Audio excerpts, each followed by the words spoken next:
Je suis artiste polymorphe avec une pratique axée principalement sur le dessin. Alors, j'ai fait des études dans plusieurs écoles de beaux-arts, à Brest en Bretagne, à Dresden ou Dresde en Allemagne et à Toulouse où j'ai donc terminé mon parcours d'études en communication visuelle en 2009. J'ai une approche plutôt, on va dire, gourmande et curieuse de la pratique du dessin, avec un plaisir à expérimenter que je poursuis tout en essayant de resserrer sur un nombre réduit de pratiques, du dessin libre, du dessin de commande et de la projection en live. Mon processus de création, en effet, il est fortement basé sur l'expérimentation et je crois que c'est aussi une façon de sortir de zones de confort ou d'un formatage qu'on peut avoir. Et un grand plaisir en fait à fabriquer. En effet, j'aime bien me fabriquer mes pinceaux quand je fais des grands formats, donc à base de balais, de choses comme ça.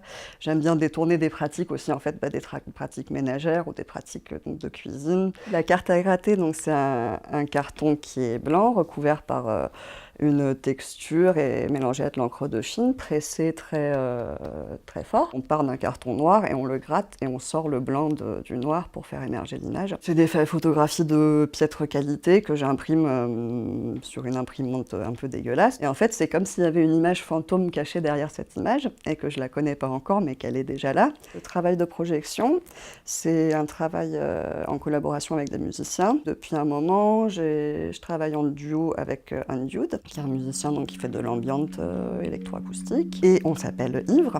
Et donc, on joue dans différents événements, on va dire assez variés, mais globalement dans le cadre d'événements autour de la musique expérimentale ou des arts numériques. C'est vraiment un travail de collaboration avec le musicien. On fait soit des sessions d'improvisation, on se voit, on fait des répètes, etc. Et on construit notre projet à deux.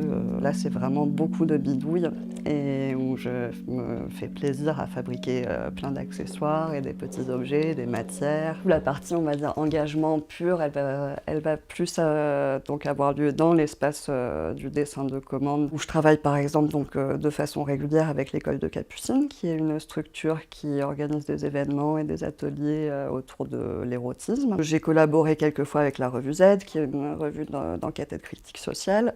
Voilà, du coup, je réserve la partie vraiment engagée à ces espaces d'illustration. Dans mes influences artistiques, il y a des personnes, enfin des artistes de différents domaines, comme par exemple Charlotte Salomon, qui est une artiste allemande, dessinatrice, peintre du milieu du siècle dernier. Ça peut être les gravures de Goya ou les gravures de Otto Dix.